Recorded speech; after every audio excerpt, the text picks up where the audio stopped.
Merci, chers collègues. Très heureux d'être encore une fois à cet événement CIFAL.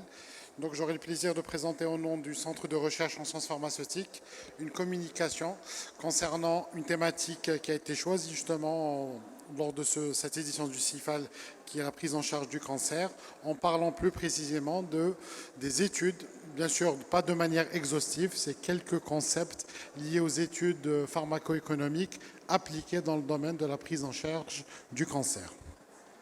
Donc la pharmacoéconomie, comme vous le savez tous, est une science à part entière qui relie l'utilisation des ressources par rapport à un objectif sanitaire précis. Donc c'est une science qui a fait appel à beaucoup de concepts, beaucoup de modélisation. Elle n'est pas descriptive, elle est maintenant interventionnelle et elle prend de plus en plus d'ampleur au niveau international. Maintenant, qu'est-ce qui justifie justement cette pharmacoéconomie? Eh bien, une raison simple, c'est que la ressource, elle est limitée.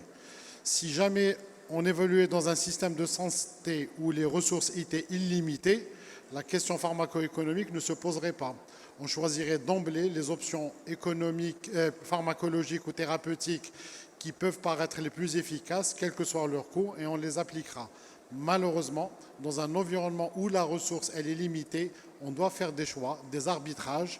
Et qui dit choix et arbitrage dit des paramètres de jugement. Et c'est justement cette science pharmacoéconomique qui doit nous apporter les meilleurs éléments pour prendre les meilleures décisions pour un meilleur usage de cette ressource.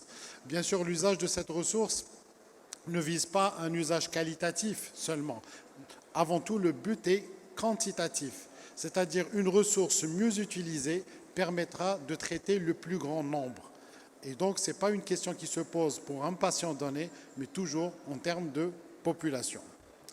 Donc, dans le cas de l'Algérie, cette activité est d'essence initialement académique. Il y a beaucoup de mémoires, des thèses sur des aspects pharmacoéconomiques, mais maintenant, il y a une préoccupation de plus en plus institutionnelle. Il y a eu même la création de départements d'évaluation pharmacoéconomique au niveau des départements ministériels chargés de l'industrie pharmaceutique, que ce soit sous la forme du ministère dédié ou bien d'un ministère délégué. Les perspectives sont assez bonnes, étant donné que les donneurs d'ordre, c'est-à-dire les pouvoirs de décider de l'achat, que ce soit des institutions sanitaires ou bien des opérateurs pharmaceutiques, sont appelés à utiliser de plus en plus des paramètres pharmacoéconomiques dans leur choix de décision ou voire même de stratégie de développement. Donc il est clair que nous, pharmaciens, exerçant dans le milieu hospitalier ou industriel et même clinique, on doit être au fait justement de cette évolution pharmacoéconomique. Les choix professionnels, stratégiques, techniques doivent être aussi pondérés, conditionnés par des critères économiques.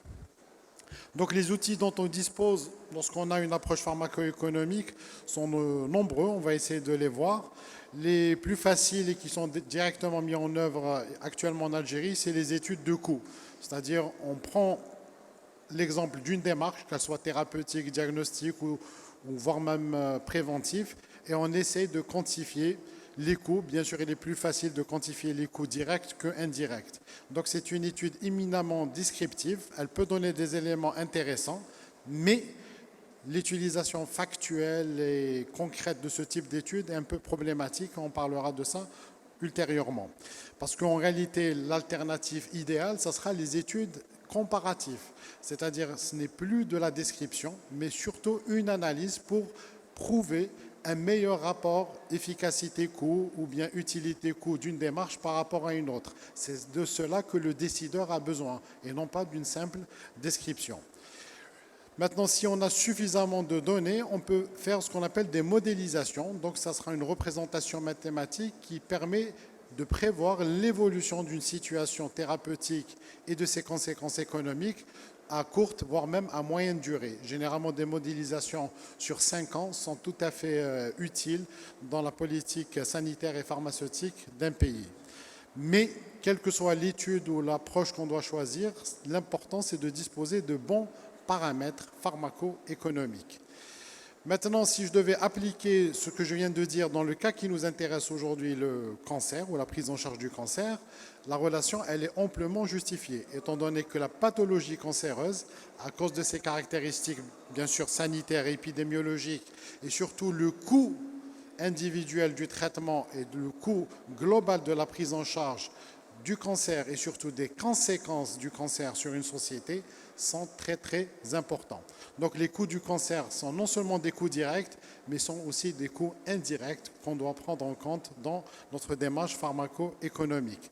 Donc les charges de la pathologie dans le traitement sont les plus faciles à quantifier, mais ce n'est pas les seules, mais la ressource reste limitée. Donc comme je l'ai dit, c'est une fois qu'on a attribué un volume de ressources nécessaires, comment l'employer de manière optimale pour prendre en charge une pathologie aussi lourde. Alors la lourdeur de cette pathologie a été globalement et en détail décrit par de nombreuses publications scientifiques. Je cite celle-ci de 2022 qui fait une projection par pays de 2020 jusqu'à 2050 sur les conséquences économiques des cancers. Donc vous voyez ici dans cette carte mondiale, je ne vais pas vous donner les détails, mais globalement vous voyez que l'Algérie se situe dans un niveau intermédiaire où quand même les conséquences macroéconomiques des 20 prochaines années sont chiffrées potentiellement à plusieurs dizaines de milliards de dollars. Donc la problématique, elle est importante. Alors qui dit cancer, c'est les cancers en globalité, mais il est recommandé aussi de cibler quels sont les cancers ou les types de cancers qui auront le plus de conséquences macroéconomiques. Donc il y a une diversité pathologique par pays, mais vous constatez que l'Algérie a été retenue parmi les pays où le poids économique du cancer du sein risque d'être prédominant par rapport aux autres cancers. Donc dans cette autre publication, si je m'intéresse non pas à l'aspect global, mais plutôt à l'aspect régional, donc la région fait partie de l'Algérie, la région MENA, Afrique du Nord, Moyen-Orient, on a fait une analyse pharmaco-économique des charges du cancer sur 9 pays d'Afrique du Nord, avec des résultats qui peuvent paraître discutables, parce que tout recueil de données est une procédure qui peut être sujette à critique, mais néanmoins les résultats sont intéressants. Vous constatez qu'en Algérie, en 2019, ça c'est les chiffres de 2019, le poids de la prise en charge du cancer s'élève à 40 dollars par habitant. Bien sûr, si vous devez le comparer avec les autres pays, il faut garder que les chiffres sont ajustés en parité de pouvoir d'achat. Donc même si les niveaux économiques sont différents, les résultats sont globalement comparables quand même. Donc les 40 dollars, bien sûr, sont répartis de manière très inéquitable entre les coûts directs et les coûts indirects. Donc le gros des coûts du cancer sont quand même des coûts directs dans le cas algérien. Maintenant, ce coût est en constante évolution. Si je prends le cas de l'Algérie par rapport aux autres pays, vous voyez que la mortalité liée au cancer a augmenté de pratiquement 50% entre 2000 et 2019 par rapport aux autres sources de mortalité. Vous avez les mortalités cardiovasculaires qui restent importantes. Néanmoins, les mortalités infectieuses, mis à part bien sûr l'épisode du Covid qui n'est pas inclus ici, ont tendance à régresser. Alors au-delà des mortalités, toutes les morbidités liées aux différentes pathologies, on constate que quand même le cancer augmente aussi avec une partie importante de 50% entre 2000 et 2019 en Algérie, avec tous les coûts qui inhèrent. Maintenant, si on fait une modélisation, la situation ne va pas s'améliorer. Dans cette modélisation sur 2040, on constatera que globalement, l'incidence du cancer va tripler en Algérie entre 2000 et 2040. Vous avez le trait rouge au milieu, c'est celui qui modélise l'évolution dans notre pays. Donc les paramètres dont on dispose, déjà, pour parler de paramètres, on s'entend une mesure quantifiable, quelque chose qu'on peut mesurer en mettant en rapport des choses quantifiables ou des quantités mesurables aussi. Donc la nature des paramètres utilisés dépendra bien sûr de la nature de l'étude. Donc chaque type d'étude pharmaco-économique aura à utiliser ses propres paramètres. Alors globalement, l'approche la plus utilisée, surtout en termes de pharmacoéconomie oncologique, c'est le rapport coût-conséquence. L'analyse coût-conséquence consiste, comme vous le voyez, à dresser une liste de tous les coûts, qu'ils soient directs et éventuellement indirects, avec les retombées supposés être positifs du traitement en termes d'années de vie gagnées, de qualité de vie ou de réduction de comorbidité. Alors ces retombées sont multiples, elles peuvent être directement liées en termes d'effets pharmacologiques, et là on parlera de coût-efficacité, coût-bénéfice ou bien coût-utilité. Alors chaque, bien sûr, couple de paramètres aura sa propre approche d'évaluation. Si je prends le cas le plus utilisé dans nos études en oncologie, le coût-efficacité, c'est l'analyse, bien sûr, qui est exprimée en unités physiques simples, telles que le nombre de vies sauvées, le nombre de cas évités pour les traitements préventifs ou bien les mesures préventives, ainsi de suite. Donc c'est un paramètre tout à fait privilégié. Mais ce n'est pas le seul, il y a le coût-bénéfice, et là on va mettre 2 unités monétaires, étant donné que la difficulté c'est de monétiser un bénéfice quand même thérapeutique. Ça reste possible, éthiquement discutable, mais techniquement faisable aussi. L'exemple le plus pertinent dans les études en cancérologie, c'est la mesure de l'impact de mesures préventives qui vont entraîner un coût, mais quel est justement le bénéfice économique d'une mesure préventive aussi coûteuse soit-elle? Ou bien les mesures diagnostiques. Vous savez maintenant que la mise en œuvre de traitements ciblés implique un investissement important en méthode de diagnostic, surtout en biologie moléculaire. Ça a un coût, surtout si vous proposez de le faire de manière systématique. Donc, même si ça paraît séduisant sur le plan thérapeutique, la question qui se pose, est-ce que c'est viable sur un modèle à long terme d'investir massivement dans des méthodes de diagnostic coûteuses pour proposer des solutions ciblées pour quelques patients dans cette population générale? Il y a aussi l'analyse coût-utilité. Donc l'efficacité de l'analyse, elle est mise en rapport avec plusieurs paramètres qui touchent aussi bien la durée de vie que surtout la qualité de vie. Et pour un sujet cancéreux, les paramètres de qualité de vie, sa capacité à avoir une vie professionnelle, réduire les effets secondaires, la morbidité, la souffrance, qu'elle soit morale ou physique, sont des paramètres aussi qui doivent être évalués. Maintenant, une des approches les plus simples, c'est lorsque vous avez 2 interventions et vous supposez, par une hypothèse de départ, que leurs conséquences thérapeutiques ou cliniques sont identiques. Et là, vous êtes dans ce qu'on appelle tout simplement une minimisation des coûts. En oncologie, un bon exemple, c'est lorsque vous introduisez un biosimilaire que vous supposez d'emblée aussi efficace qu'un produit biologique de référence. Donc, je fais quand même la différence entre un biosimilaire et un simple médicament générique. Donc, on parle uniquement des médicaments biologiques. Ça a révolutionné la prise en charge économique des traitements anticancéreux. Dans cette revue de 2022, on insiste sur l'apport, même si en termes de fraction pourcentage, ça peut paraître modeste. Généralement, on tourne autour de chiffres entre 10 et 15% d'économie par produit. Mais n'oubliez pas, c'est des produits qui sont assez coûteux et parfois utilisés dans des cohortes importantes de population sur des périodes longues. Donc, un abaissement du coût de 10% peut avoir dans l'absolu des conséquences économiques très, très intéressantes. D'ailleurs, ça a été confirmé par cette autre publication. Elle s'est intéressée au cas allemand spécifiquement, avec l'exemple d'un médicament, c'est le trastuzumab, c'est un anticorps monoclonal. Donc, sur une simple année, on a 2 hypothèses, une hypothèse basse et une hypothèse hausse, qui vont différer surtout pour le nombre de patients qui vont recevoir ce biosimilaire. Et pour une seule molécule, un seul pays, qui est l'Allemagne, on prévoit dans l'hypothèse basse une économie de presque 100 millions d'euros par rapport à une économie de 120 millions d'euros pour l'hypothèse haute. Donc c'est très intéressant sur un plan pharmacoéconomique, cette introduction des biosimilaires. Donc les coûts, bien sûr, rien ne sert d'avoir des paramètres si vous n'avez pas un moyen optimal et objectif d'apprécier ces coûts. Sauf que ces coûts sont de nature diverse. Il y a les coûts directs. Généralement, tout dépend le changement de la ressource que vous avez allouée à telle ou telle démarche thérapeutique. Grosso modo, c'est un coût de traitement généralement indiqué. Malheureusement, ça peut être compliqué par la nécessité de calculer des coûts indirects. C'est les coûts qui sont associés à un changement de productivité qui est dû à l'absentéisme du malade, ainsi de suite, ou bien un manque à gagner parce que telle ou telle chose aurait dû être fait. Il y a aussi les coûts intangibles, ce sont des coûts relatifs à la souffrance et des coûts de nature surtout psychosociale ou psychoaffectifs qui sont quand même difficilement quantifiables.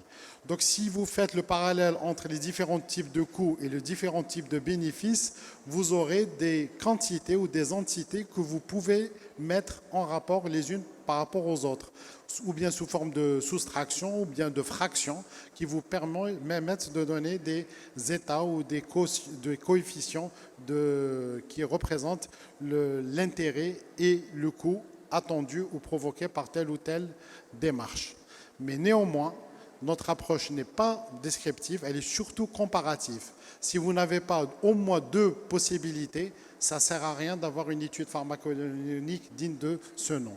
Donc l'exemple des paramètres comparatifs, surtout c'est ce qui est utilisé en général en pharmacoéconomie, c'est l'ICECR, the Incremental Cost Effectiveness Ratio, qui est défini comme la différence des coûts entre deux interventions possibles divisée par la différence de leurs effets. Donc il représente le coût différentiel moyen associé à une unité de mesure de l'effet. Si c'est une année de vie gagnée, donc on va évaluer de manière relative l'impact en termes de coût de cette vie gagnée d'une option thérapeutique par rapport à une autre éventuellement. Donc voilà la formule générale de l'ICECR.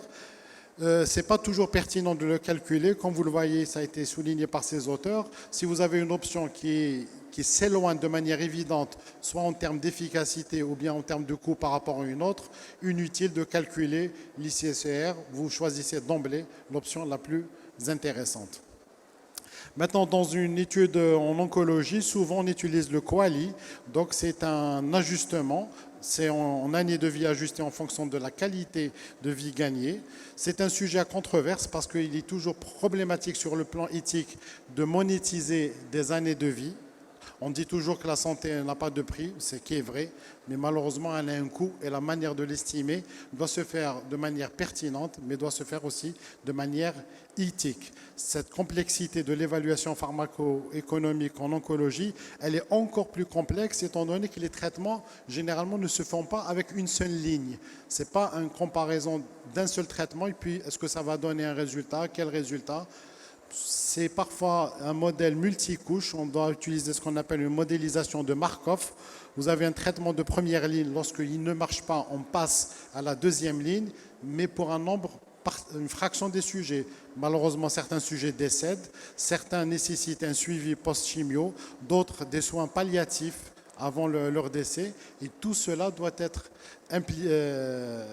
introduit, implémenté dans notre modèle pharmacoéconomique d'études. Donc ce n'est jamais quelque chose de simple à faire.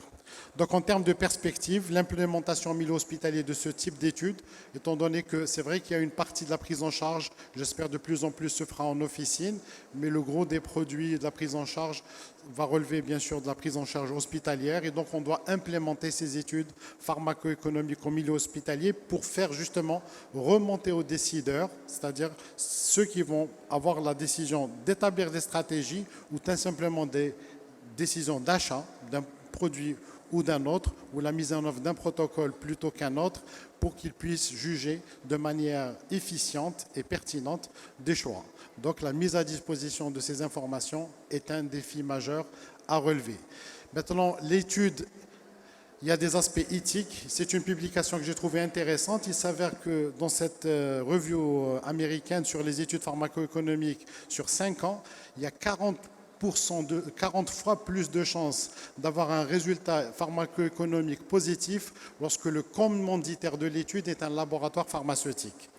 Donc ça peut poser des questions en termes de conflit d'intérêts. Ça peut être aussi un biais de publication, c'est-à-dire que c'est les laboratoires qui ne publient pas tout simplement les résultats négatifs, mais ça souligne aussi l'importance que ce type d'étude doit être fait de plus en plus par des acteurs institutionnels ou académiques où ce biais est moins important à gérer lorsque justement ce n'est pas un laboratoire qui est le commanditaire de l'étude pharmacoéconomique. Donc c'est une discipline en pleine mutation, cette pharmacoéconomie. L'oncologie est un champ privilégié justement pour l'application de cette démarche pharmacoéconomique et sa maîtrise est nécessaire par tout le corps pharmaceutique, qu'il soit en milieu hospitalier ou milieu industriel. Et je vous remercie pour votre attention. Merci beaucoup, Dr Darwish, pour votre communication